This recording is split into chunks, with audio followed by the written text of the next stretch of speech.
All right. Got someone joining us from Charleston, South Carolina. Love to hear where people are coming from. Thanks for sharing. We're going to get started here momentarily. Atlanta, awesome. NYC, Germany, that's so fun. Awesome. We'd love to see it. Sweet. Awesome. Well, thank you guys so much for joining us. I know it's summer break for our educators and our students. Love to see it. This should be a really great presentation.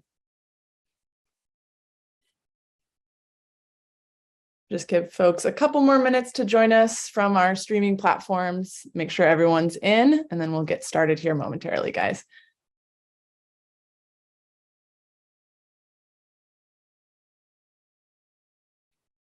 Greetings from Spain. Awesome. California, Texas. We've got an international crowd today. That's awesome.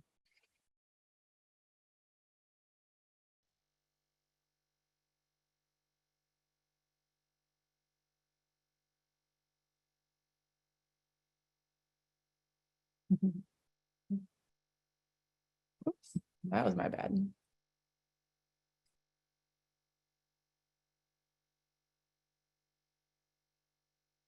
All right.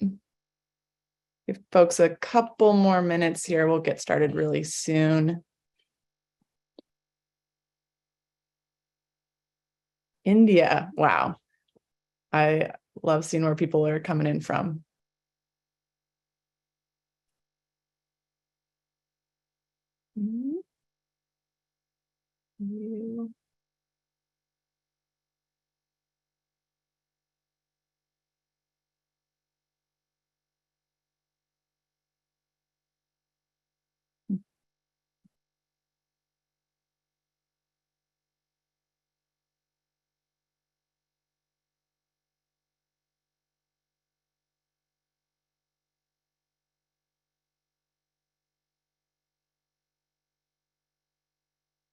Joseph is watching us from a cliff on the side of a mountain.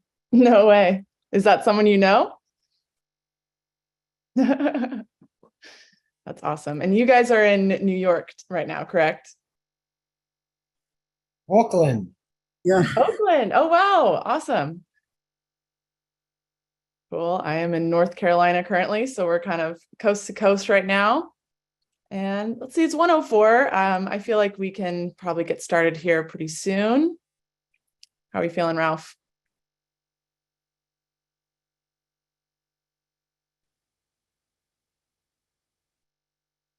All right, at 1:05, we'll kick it off.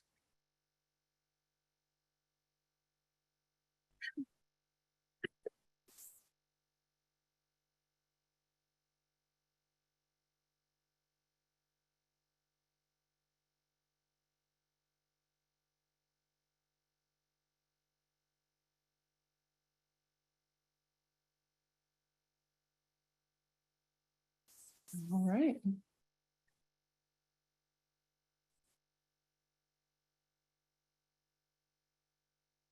All right. I feel like if you're, oh, let's see, escape. Yeah, let's get it started. Hi, everyone, and thank you so much for joining us for another awesome NOVA virtual field trip. Thank you, everyone who's joining us. I know it's summer break. Typically, we do this for schools and an educational audience. So thank you so much if you're a student or a teacher. Happy summer break, and thank you so much for joining us. My name is Tara Ramsey. I'm the Outreach Projects Manager with NOVA Education, and I'm going to be your host for today's field trip. And I'm really excited about today's theme, which is illusions. It's going to be a really fun one. We're going to get to see some illusions, and we're going to pick apart what is happening inside of our brains when we're seeing some of these baffling illusions. So in May, Nova premiered a 2-part documentary series called Your Brain, which covered topics in neuroscience such as perception, consciousness, creativity, and more. And the first episode is called Perception Deception, and it really asks the question, what is reality? How do you know if what you see, feel, or hear is real? And how do our brains, which are basically 3-pound bags of jelly in between our ears, perceive the world around us? And is this information reality or is it an illusion? So one great tool to help us understand the ways that our brains are constantly editing the information that they receive from our senses is through illusions themselves. So to help us dive deeper into the science behind some truly mystifying illusions, I'm delighted to have Drs. Susana Martinez-Conde and Stephen Macknik here with us today. Susana and Stephen are professors of ophthalmology, neurology, and physiology and pharmacology at SUNY Downstate Health Sciences University in New York. And they've written multiple books on the intersection of neuroscience, illusions, and stage magic. They also host something called the Best Illusion of the Year contest, and they're going to share some of those illusions with us today and help unpack what is going on in our heads when we look at these mind-blowing illusions. Stephen and Susana, welcome. Thank you for having us. Hi. Thank you so much for joining us. We're really excited to dive in here. Before we dive in, I just want to let everyone know that we will have a Q&A session at the very end of the presentation. So think of your questions and drop your questions in the chat if you're in Zoom or in the comment section in Facebook and YouTube. Awesome. All right, Susana and Stephen, I'll let you guys take it from here. Great. So we're going to do this as a tag team session. Steve will speak first, and then I'll speak next, and then he'll speak again, and then we'll do the Q&A together. Sounds great. Let's go for it. Okay, well, we started doing the Best Illusion of the Year contest well over 10 years ago. And the idea was to help find all of those great illusions in the world that could help us do better neuroscience and study the brain. And in doing so, we found a lot of things that we didn't know before. And so we want to show you some of the stuff that we have found in the illusion contest and what we think it might have to do with the way the brain works. Okay, so the Illusion of the Year contest is it's a free contest. You can join for free. Everybody should do it. It gets millions of views every year, so it's a worldwide event. And if you win, you get a cash prize. So I hope you guys look into it. If you are interested in illusions or know of an illusion that maybe no one else has thought of, or even one that other people have seen, but it's a new variant, we'd be very interested in hosting in the contest. Now, here's what I mean by illusion. Okay, so if you look at the cross in the center of this image, don't take your eyes off the center of that cross. Okay, you're going to see a bunch of A-list actors. These are some of the most beautiful people in the world. But as you keep watching the center of that cross, slowly over time, those faces go from being pretty to being super horrible and ugly. Okay, keep your eye on the cross. Oh my gosh. Horrific caricatures of these A-list gorgeous actors. Okay, now if you look right at their faces, you'll see that they're the normal faces that you have known all these years and love, and they're gorgeous. Go back to the cross again, and they're horrible, disfigured caricatures of themselves. So how is it that this illusion works? How can it be that you get grotesque faces from looking at these images flash in this world? Well, the answer, we believe, is because you have these cells in your brain called neurons. And those are the cells in your brain that actually transmit information to each other. And they form circuits. And those circuits form what we call the brain. And that's where everything you've ever felt, seen, or heard in your life has come from. And those neurons form these circuits, and those circuits have rules. And what we're doing here, when you see an illusion, which is when the physical reality doesn't match the perception, is we think what's happening is you're actually affecting how these circuits operate.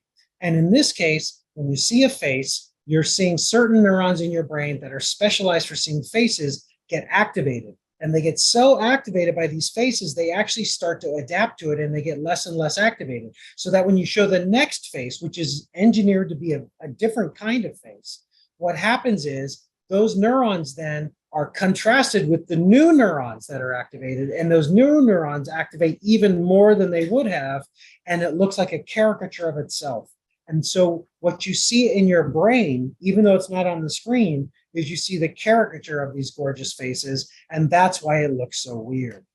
Here's another illusion.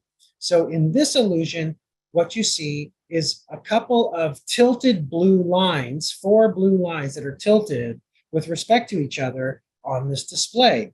But you might be surprised to hear that these blue lines are not tilted at all. In fact, they're completely horizontal and they're completely parallel to each other. They only are tilted in your mind, okay? And we don't actually know exactly how this works in the brain.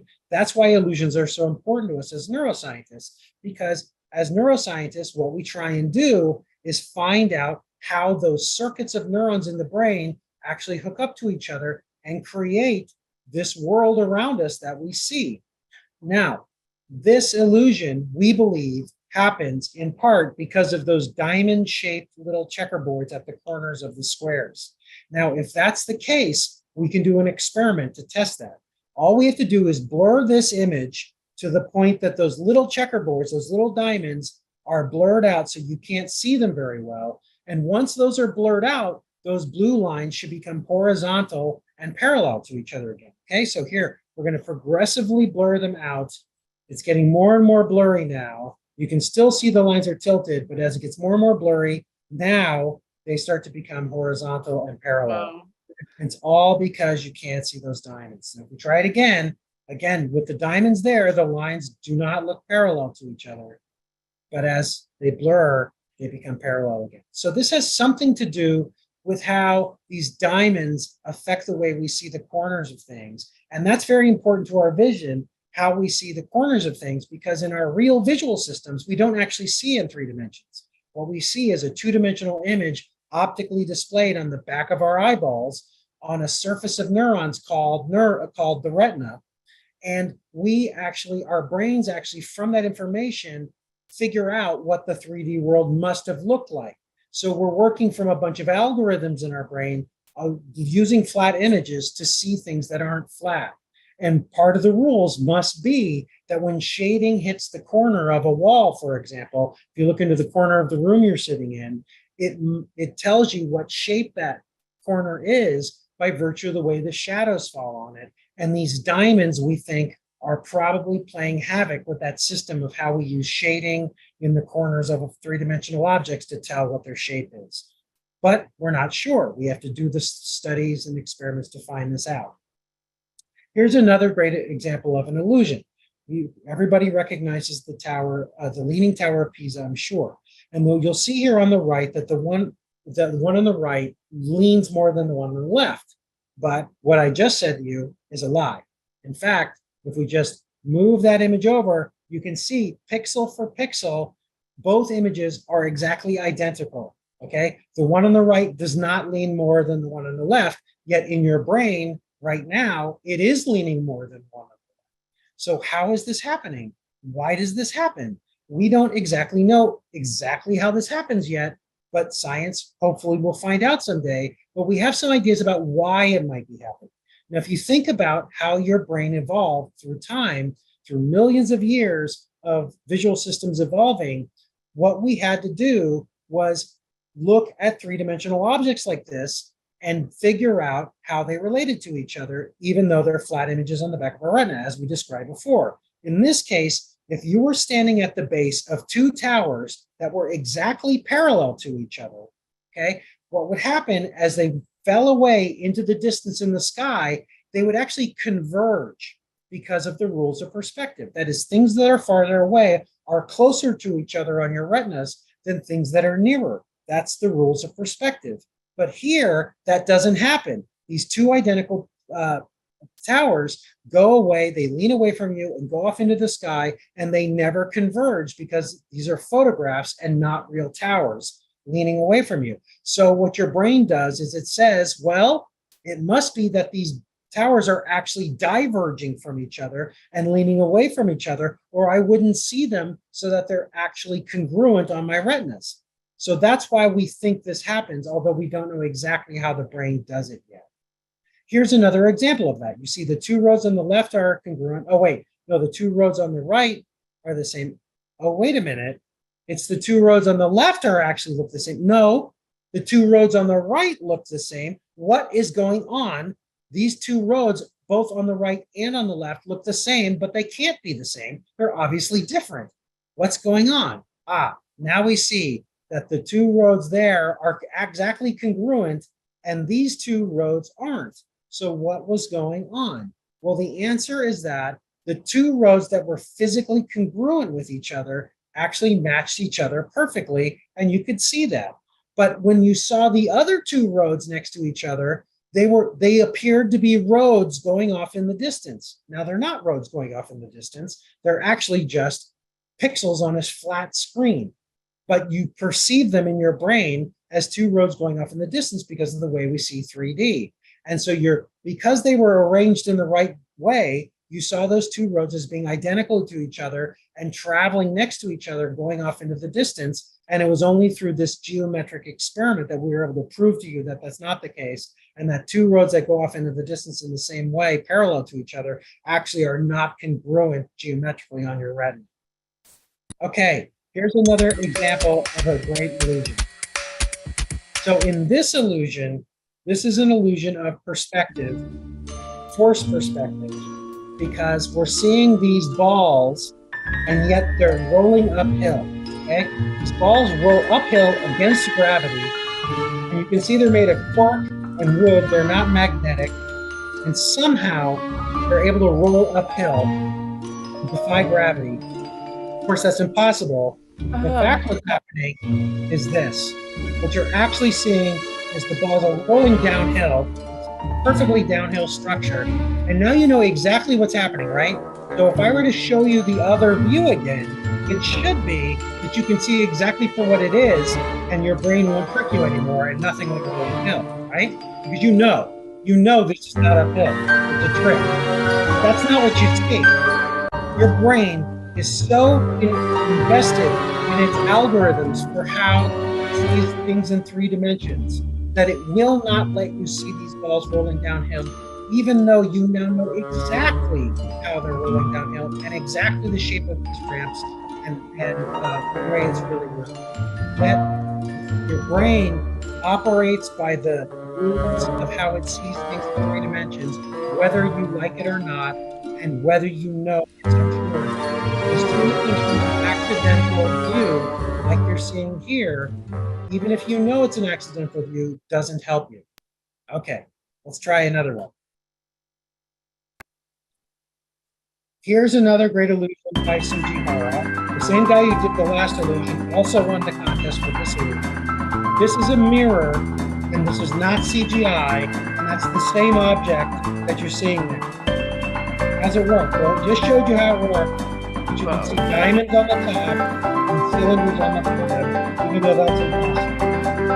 So what's happening here, you're actually seeing the same object from 2 different perspectives at the same time by looking at this mirror from 2 different angles. This object is topologically impossible, and yet you still see it as diamonds on the bottom and intersecting circles on the top. Here, you've got circles that aren't even touching each other on the top with 2 intersecting diamonds. Here, they're just completely different shapes interacting with each other. So how is it possible that this happens? Well, the answer has to come from forced perspective again. That it's possible to make an object in which you can see it from one perspective in one way and from another perspective in the other way. And the rules of your brain put those objects together faithfully, following those assumptions, even though it's wrong. Okay, I'm not going to show you exactly how that works, but I am going to tell you how to find out.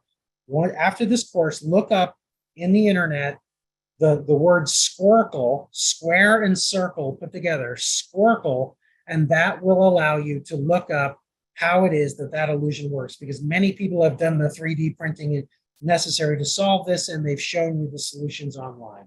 Okay, so enjoy that that homework when we're done. Okay, this is the first prize winner from this year's Best Illusion of the Year contest. It's a real mind twister. So here you go. This is from Jonathan Pritchard, Matt Pritchard in England. So here we have Harry Potter's wall. Boom. Okay. Platform 9 3/4. You just saw someone travel through it, just like in the movie. How did that happen? How is that possible? This is how. It's actually a gateway, but if you look at that gateway from the right perspective and you paint the floor in the back with just the right colors and shapes, it'll look like one whole single wall. If you crash into the wall, you'll actually just drive right through. Okay, so that's a good one. Wow. Okay. Susana's going to take over now and talk to us about how does the brain actually deceive us in this way.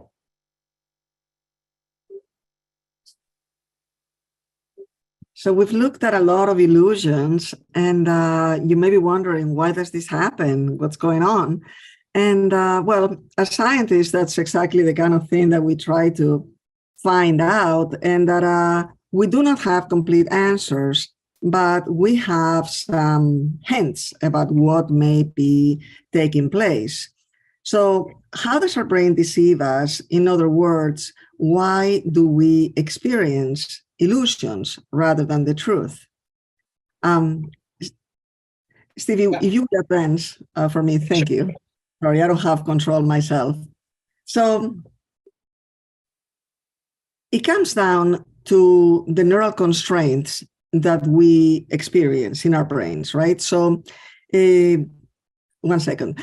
So, we don't have an unlimited space in our brains to provide all sorts of computations. The sensory reality that is around us is basically overwhelming. We simply don't have the resources.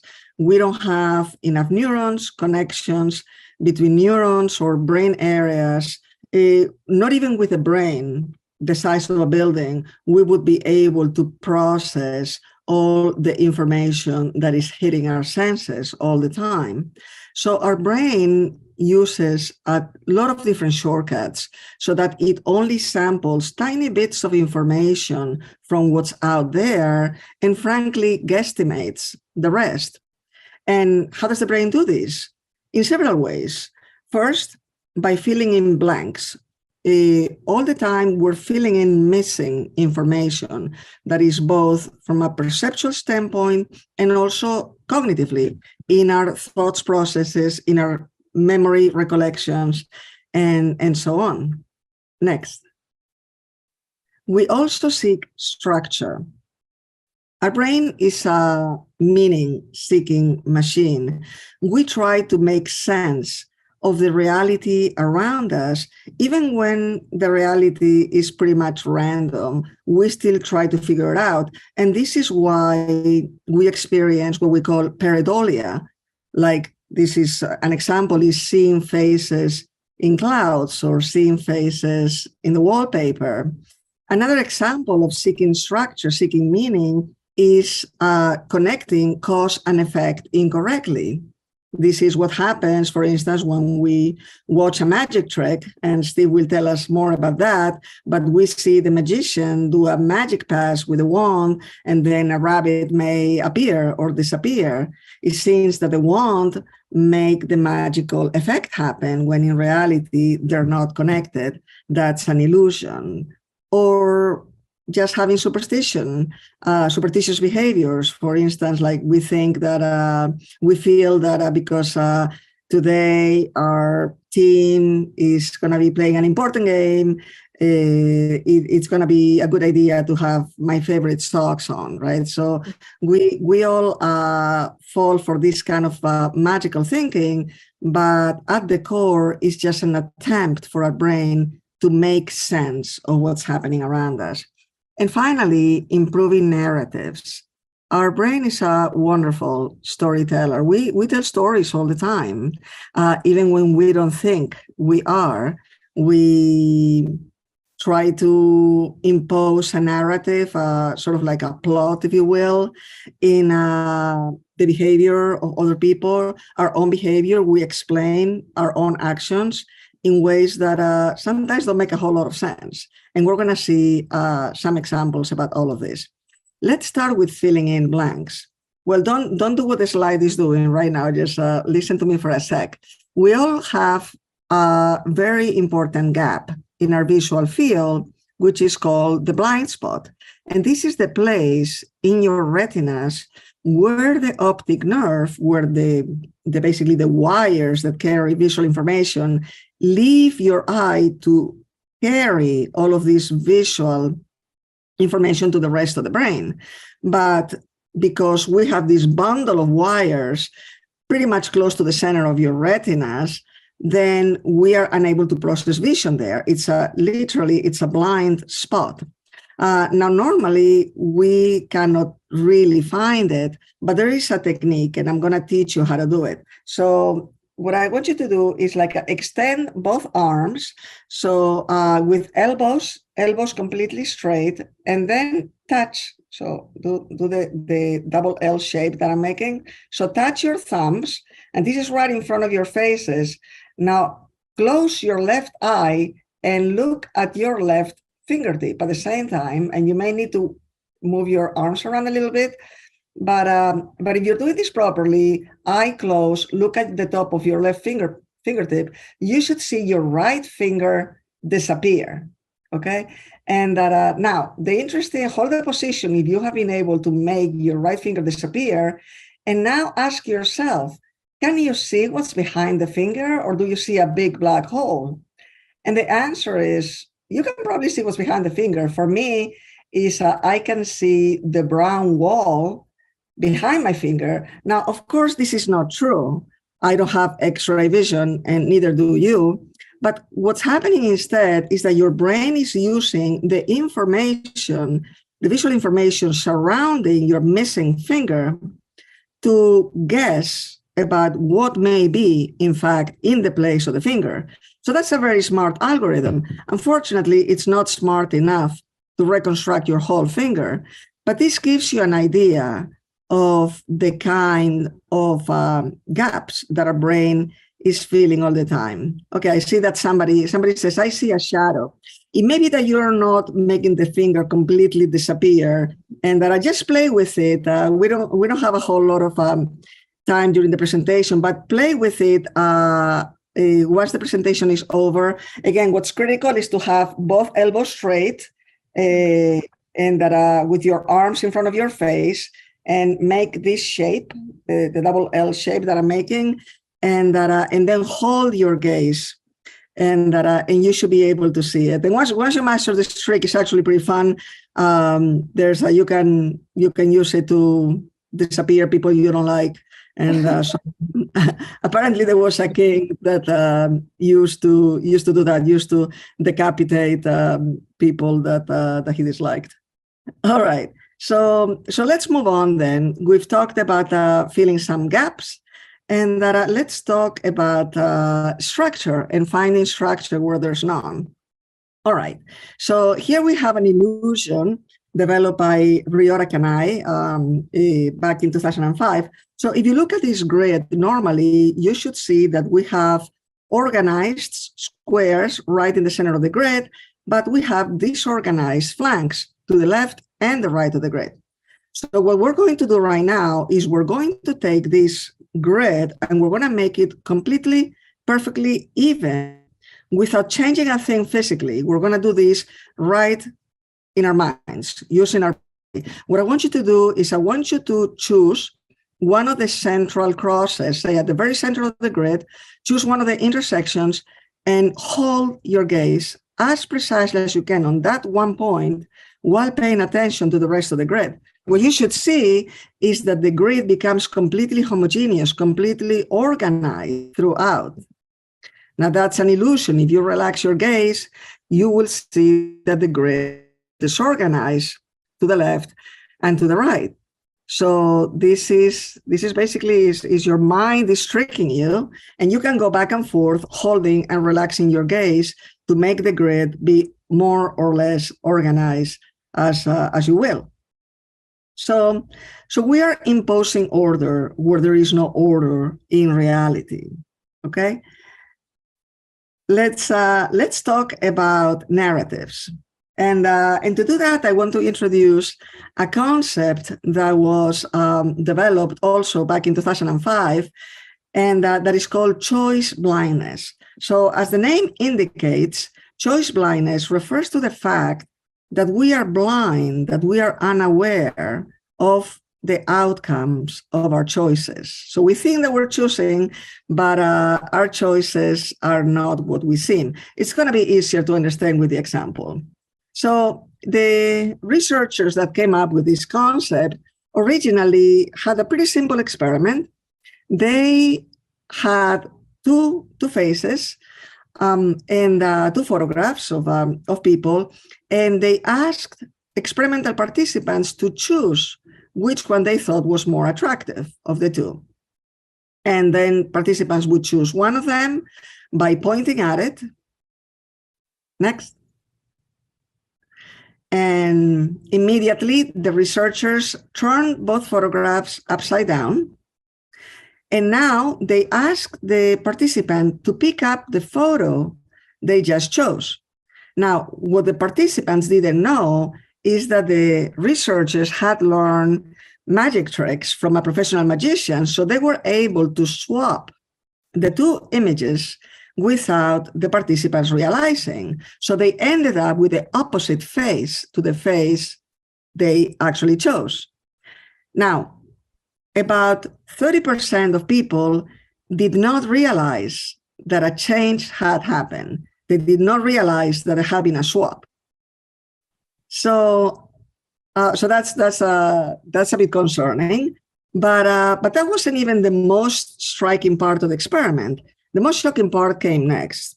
So remember, participants have chosen. Let's go back one.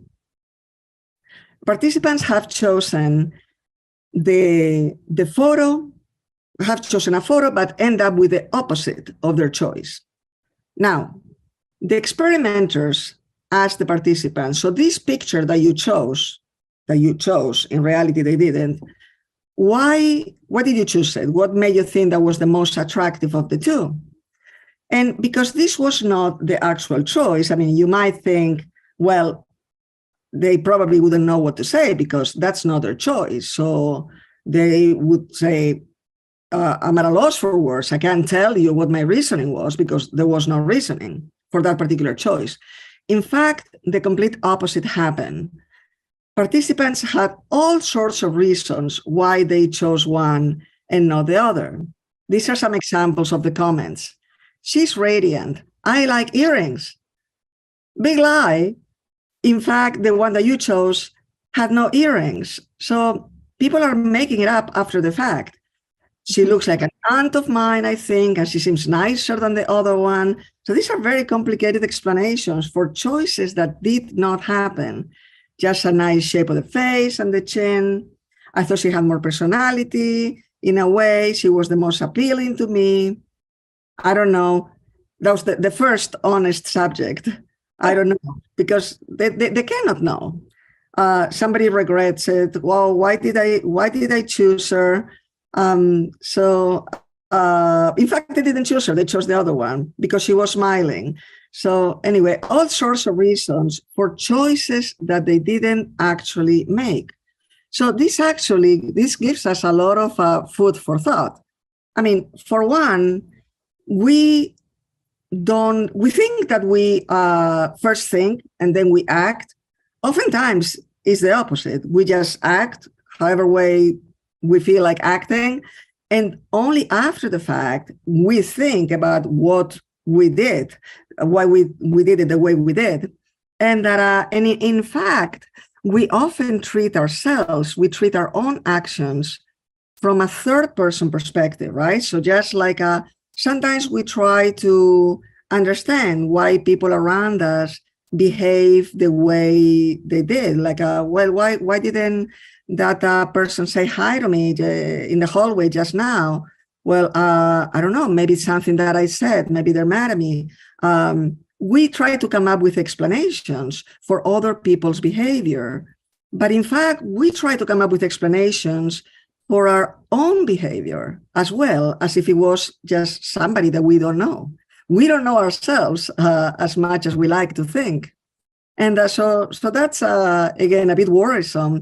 But there's also reason for optimism, because sometimes we struggle between choices. And, you may be thinking now about summer plans, maybe what camp to go to, or like, do I want to go to the beach, or do I want to do something else?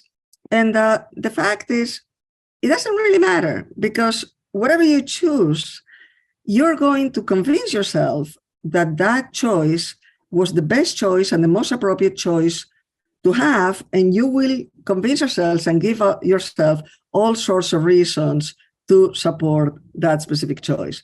So everything's going to be fine, and you can relax. And with that, I'll let Steve show us some more illusions, and we're moving on to magic. Okay, so Susana's already shown you how a magic trick can be used in a scientific experiment. Okay, so here's another example of magic and us analyzing it scientifically. So we have can I cut in really quickly, Steve? If you're gonna have any audio, could you turn it down just a little bit? If you're gonna continue talking, we've had some comments that people can't hear you talking when there's audio. Okay, I'm not sure how to do that. Okay, or you can pause it too to talk, and yeah. Okay. Sorry about that. Well, anyway, let me know if I Sounds good. I need to redo this one. Okay, so and the coin is gone, right?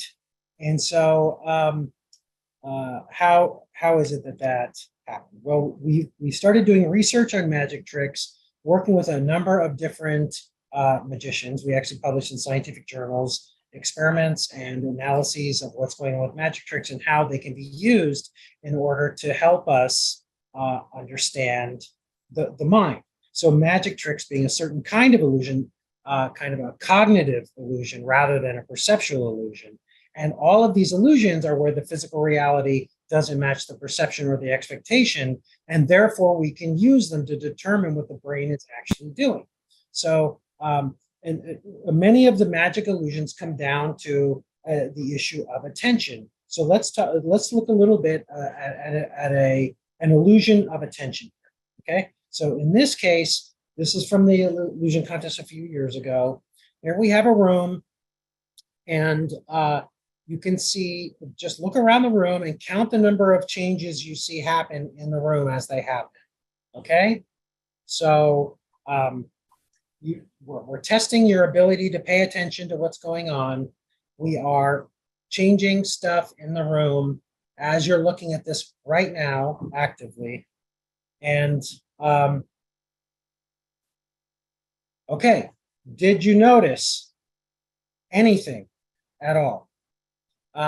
Put in the chat how many changes you noticed. Okay, Tara, if you could read out some of those numbers, Sure. that'd be helpful.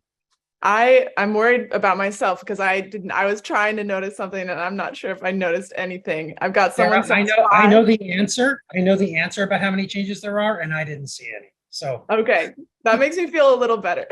We've got 3. We've got a lot of zeros, so I'm feeling a little better. Thank you, everyone. A lot of people say 5, and a lot of people say 3. There were more than 100 changes. Okay, and they weren't small; they were huge. Okay, so let's go ahead and look at them again. I know that's hard to believe. You're all going to be floored and ashamed of yourselves in just a second. Here we go. Let's take a look at this. We're going to look at the first and the last frame just to show you how bad your visual systems are. Oh my gosh. Okay. All of those things changed as you were looking at them as I was speaking. Okay. So let's just go take a quick look at them again. I know it's hard to believe, but all of that happened.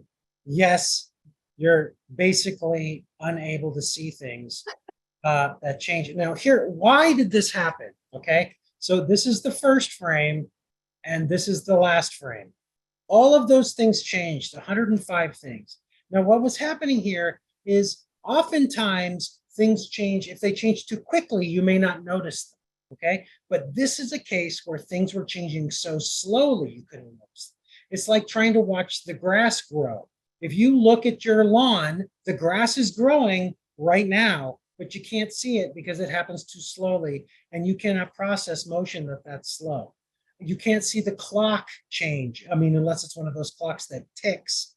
You can't see the minute or the hour hands move, even though they're often moving continuously as you watch them, and you obviously can see them move over time.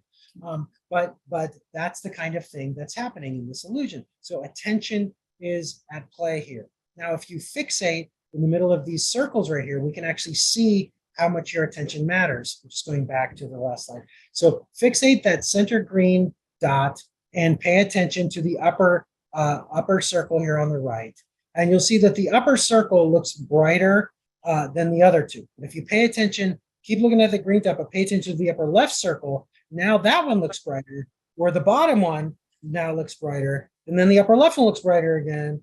And the upper right one looks brighter again. All of this is happening because I'm telling you what to pay attention to, and nothing's changing on the screen at all. So it's your attentional process that is seemingly enhancing things that you pay attention to and suppressing others, okay? And one of the things we've learned neuroscientifically, that we don't have time to go into those experiments, is that what's actually happening here is that when you pay attention to something, nothing happens to it. And what's actually happening is you're suppressing everything else, not the thing you're not paying attention to. So you're increasing the signal to noise of what you're paying attention to by decreasing the noise, not by increasing the signal. Okay, so this is the kind of experiments we can do using magic, using perception, and then going in and finding out what's going on in the actual brain. Okay, so here we have what's happening in our brain is light is traveling into our eyeballs from our magician.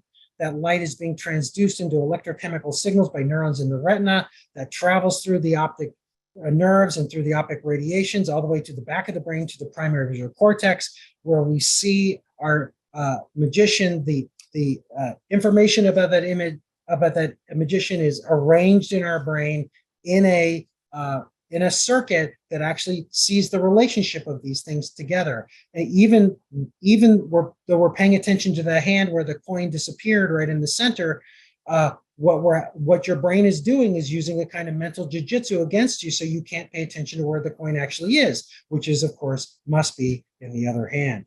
Okay, so let's look at that same magician now acting on the streets of Las Vegas, where he operates as a professional thief, and we'll see him as he steals from these poor guys on the street. That's a nice ring, man. It's a tight fit for you, isn't it? Yes, it is. It doesn't really work for me either. Do you have another one? Sorry about that. Looks like the one I'm wearing, doesn't it? Yeah, you got that, man. Don't lose it. Oh, yeah. This might be on the down just a little bit lower. Hold on. No. Well, the one thing that's discovery about this is that we end up with this. Does this belong to you, man? Check it out. And you had something down here, too, didn't you? Here, let me see. We can see if we can make this go just a little bit further. It should have a little familiar ring to it. Looks just like the coin we were playing with a while ago, man. Bunch of close. You turned my ring into 50 cents. Well, I didn't turn your ring. I just put it in another place. Down by your pocket, there was a ring, man. Does that belong to you? You can give that back to him. Is that your ring, man? No. You better put that on before we go. Better. Yeah, that's cool. Now, this coin, did you see the date on the coin? It's 1964. 64 is special. There's a reason why that's special. I'll tell you why exactly. You have a wallet on you, right? I do. Yeah? Did you have cash as well? I couldn't tell you. Yeah, I was checking for some cash right down here by your pocket. Down here, you had not a whole lot of stuff. This is interesting. It turned it up while we were looking at that coin. That with a Sprint cell phone. That's the kind that you have, isn't it? I would use that to call if you're missing any cash and stuff like that. To be honest with you guys, after you have something like that happen, natural reaction, you're going to want to have a cigarette. Is that the kind that you smoke, man? That is the kind you smoke. Bring out your pack. Where's your cigarettes, man? I don't know. No? Oh, Right there? Right here. This would be the rest of them. They're all right here, man. That's right. You keep the cigarettes. No, you want my light one was up. Sorry about that. You broke one. Well, that's Okay, so Apollo Robbins is a Jedi Master, and these are the droids you're looking for, right? He stole everything you saw him give back to those guys. He stole in front of them, but he also stole them in front of you, okay? And I find it very hard to find the points of time when he's stealing those things. Like when he stole those cigarettes, for example, was actually when he was talking about the coin being from 1964, and that time was very special. And do you remember why it was special? No, because it was a lie. He never told you why 1964 was special. It was a complete deception.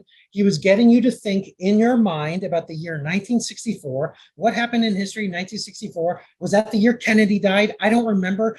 You're thinking about that instead of being able to pay attention to what he's actually doing, which was literally going into that guy's pocket, stealing a box of cigarettes, pulling the cigarettes out, and then putting the pack back in. He actually did that right in front of them and right in front of you. And he did multiple other things to draw their attention away and your attention away by touching them in certain ways and getting them to pay attention to certain things with their retinas as they were actually being stolen from their pockets in different ways. Okay, so that's all we have to talk to you about today. If you want to learn more, you can contact us. You're always welcome to ask us questions now or in the future. And you're also welcome to read our books on this topic. I'll be happy to take any questions you have now. Awesome. We do have a lot of questions, and we'll get right into our audience questions just so we have time to answer them all. But thank you so much for that presentation. That was phenomenal. If you haven't had a chance to answer your question or to ask your question, please drop your questions in the chat. We've got about 15 minutes here to answer questions, so we'll dive right in. Here's a question from Zoom. They're asking, are these effects human specific? Do other animals have blind spots like we do? And what is kind of the difference between species? You ever played fetch with a dog and I have. not thrown the stick? Yeah. They're pretty easy to trick. Right. So yes, it's not species specific. It just depends on whether you have an attentional system that's similar to ours.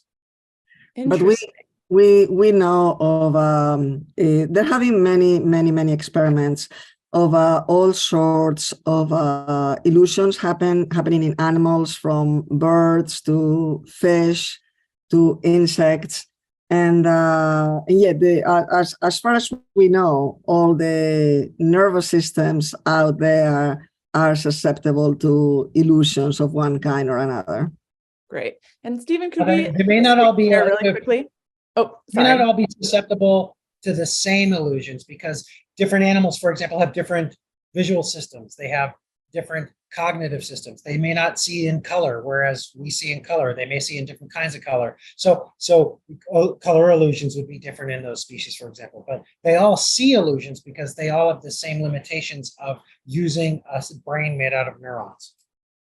Wild. Could we end the screen share really quickly so we can see our lovely faces? Awesome. Fascinating. This is a personal question. I'm curious, do you guys practice magic and illusion yourselves? I feel like you guys would be kind of the masters of that game. Well, we, as for magic, I'll answer the magic question first. At one point, when we were writing our first book, Sleights of Mind, that was about the neuroscience of magic, we actually took magic lessons ourselves for over a year, and because we wanted to know not only how magic works in the brain, but what goes into creating a magic trick from the perspective of the magician, and that we actually took an exam for entrance as magician members in the Magic Castle of Hollywood, and we passed barely. So, but, it was humiliating. It's chapter 10 of we are retired magicians at this point.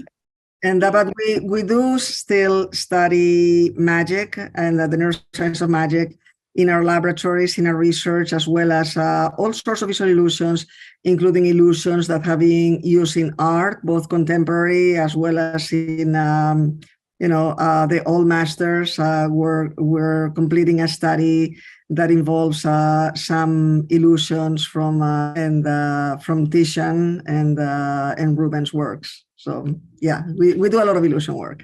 Awesome. Cool. We have one question, I think, referring back to the two female faces and people not being able to tell who was who when they were seeing a different face. Someone asked on Zoom if that is taken into account in a court of law with like eyewitness testimonies or like a criminal lineup. Have you guys done any research around that? So we actually have worked with lawyers before, and there's a new course for lawyers being planned next year on this very topic. Wow. I think the issue of yeah, eyewitness reports are actually very problematic in the law, because it's quite possible for things to happen that you may remember happening that didn't happen, and for things to happen that you remember, not only that you didn't happen, but things that did happen that you don't remember, or that you see differently than the way they were, depending on your state. One of the questions I see in the chat is, does being impaired by drugs or alcohol affect illusions as well? So being under stressful situations, like in a criminal situation, for example, or being impaired by drugs and alcohol, can also affect the way you see things. And in fact, when Apollo Robbins was working with those guys on the street, those guys were inebriated, right? I mean, they were holding a beer right there. And so what's interesting, though, is when we've worked with magicians, we learned that working with an audience that's actually been drinking, for example, in a bar, actually can make it quite difficult to do magic, because their attentional system doesn't work as well. And so it's hard to manipulate it. And so being impaired, having your brain impaired, can actually give you gain of function in terms of seeing the methods behind a magic trick. So illusions work differently if your neurons are working differently.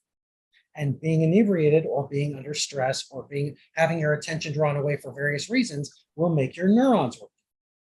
Wild. Oh, fascinating. All right, here's another question from Zoom. Which type of optical illusion is the hardest for our brains to process? Interesting question. I can try to answer that. It's a tricky question, because I guess we will have to talk about the definition of hard to process. So I'm going to try to answer from a bit of a different perspective.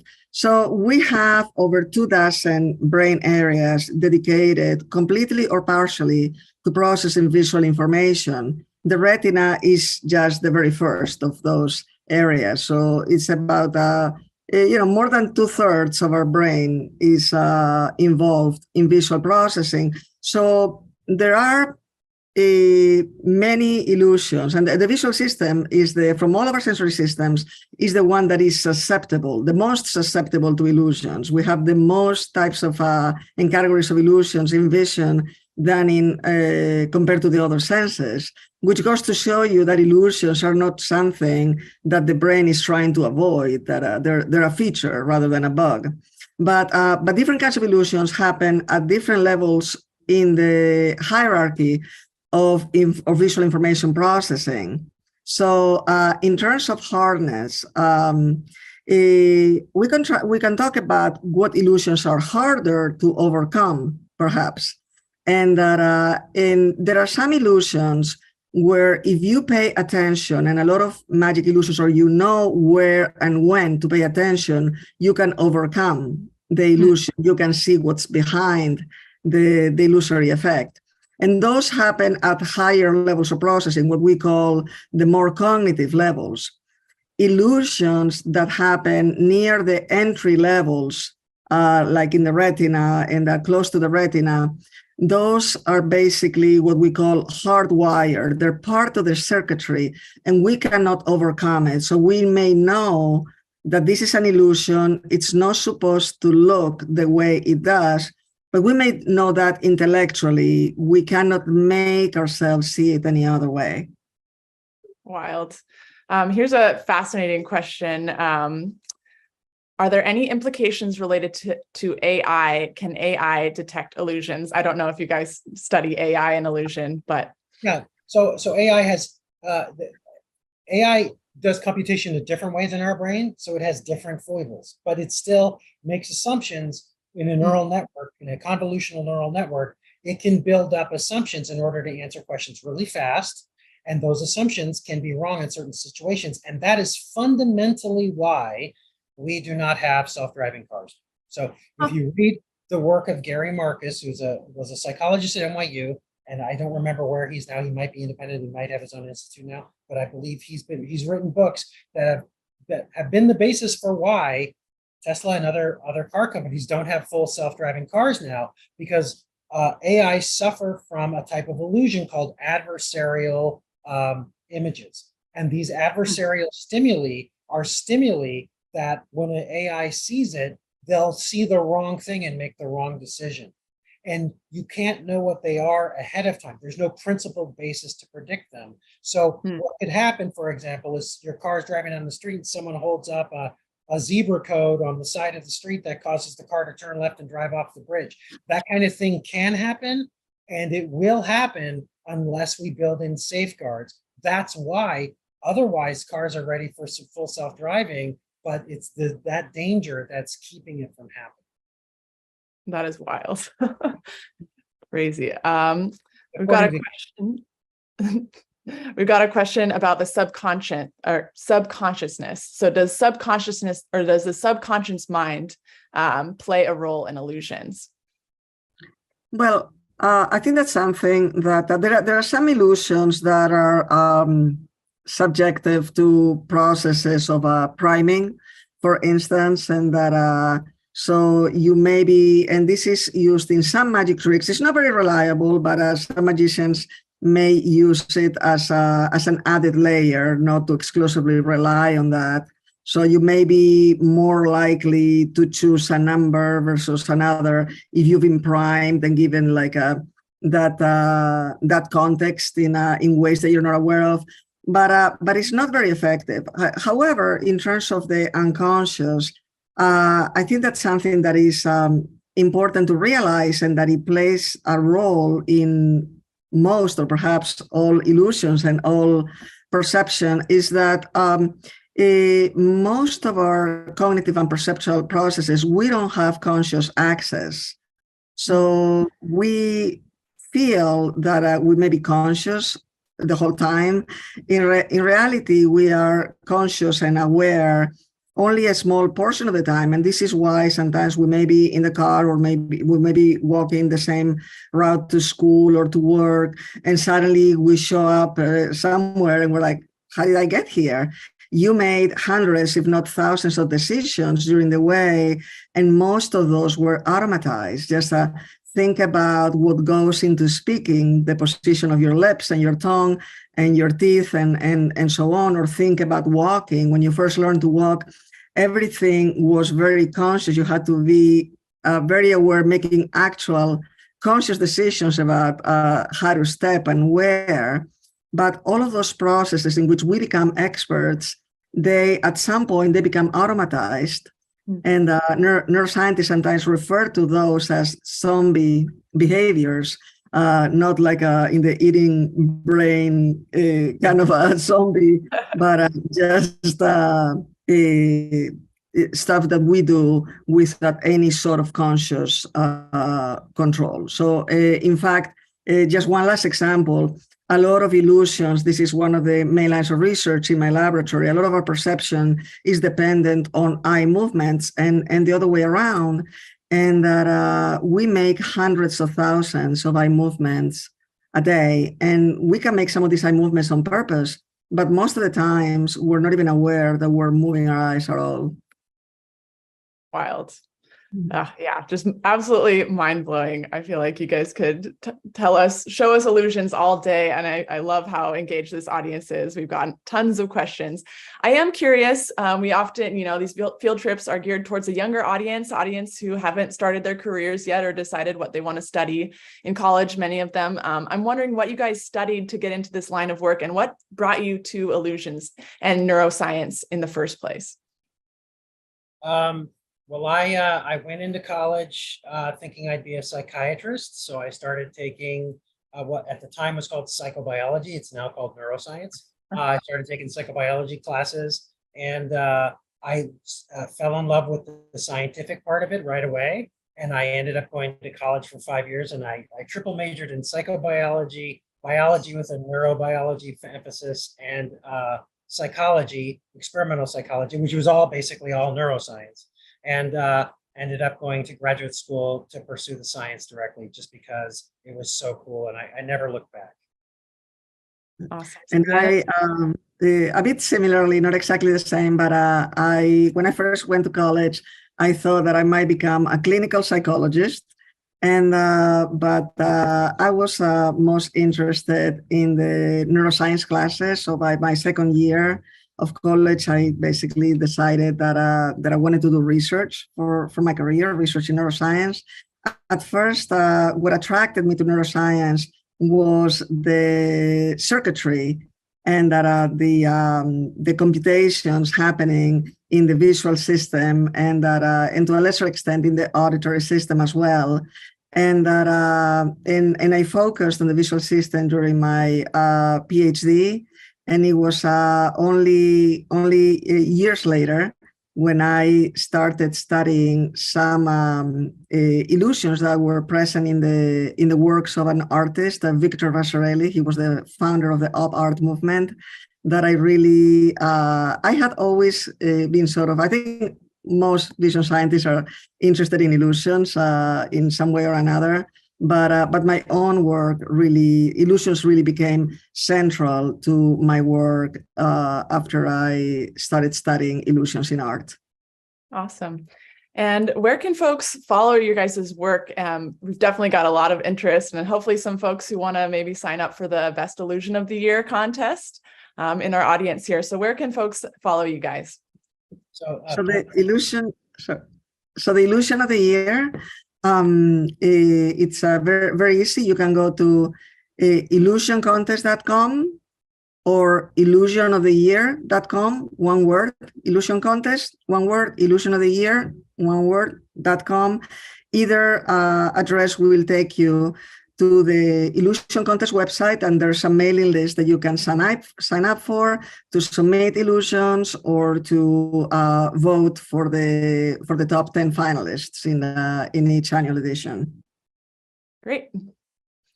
and All we right. have we have websites as well. You can just Google us and it'll be easy. Yeah, you can Google our names and you'll arrive to our lab's websites. Great. Awesome. Well, thank you so much for joining us today. Unfortunately, I think we'll have to wrap up here. We have so many more questions that people want to ask. So definitely reach out to Susana and Stephen if you are still curious. There's plenty of resources out there, and you can definitely check out Your Brain by Nova. So I just wanted to thank you guys again so much. And thank you so much to our audience. Let's see here. Thank you so much to our audience for joining us. Even though school is out, it's never a bad time to learn about something as fascinating as neuroscience. And let's see here. I would also love to let people know that we will have a survey going out after this presentation. If you're on Zoom, it'll automatically pop up. If you could fill out that survey, we would love it. We'll drop it in the comment section as well on YouTube and Facebook. If you guys could fill out that survey, that'll help us create more awesome virtual field trips and content just like this. We also couldn't do this without our funders. Funding for Your Brain is provided by the Alfred P. Sloan Foundation, the Nova Science Trust, the Corporation for Public Broadcasting, and PBS Viewers. Additional funding is provided by the George D. Smith Fund. Again, if you're interested in seeing Susana and Stephen on Your Brain, watch both episodes, Perception Deception and Who's in Control, on Nova's website or on the PBS app today. And follow Nova Education for more educational content and opportunities. We'll be taking a little break from our virtual field trip series for the summer, but we'll be back to kick off the school year with the host of the Your Brain series, which is Heather Berlin. We'll also be publishing our PBS Learning Media collection for Your Brain this summer. So definitely check out more of those resources to go deeper into the topics that we covered today. I know you guys are all so fascinated by illusions and this topic. So thank you so much for your engagement and your questions. This has been really awesome. And I think that's it for me. Everyone have a wonderful summer. And thank you again so much to Susana and Stephen for joining us and keeping us fascinated. I might be a little bit more confounded now than when I began. I think I was making like this face the whole time, just like, but truly, truly delightful. So thank you guys so much. Great. Thank you for having us, and thank you everybody for coming and for the great questions. Thanks for having us. Bye. All right. Bye, guys.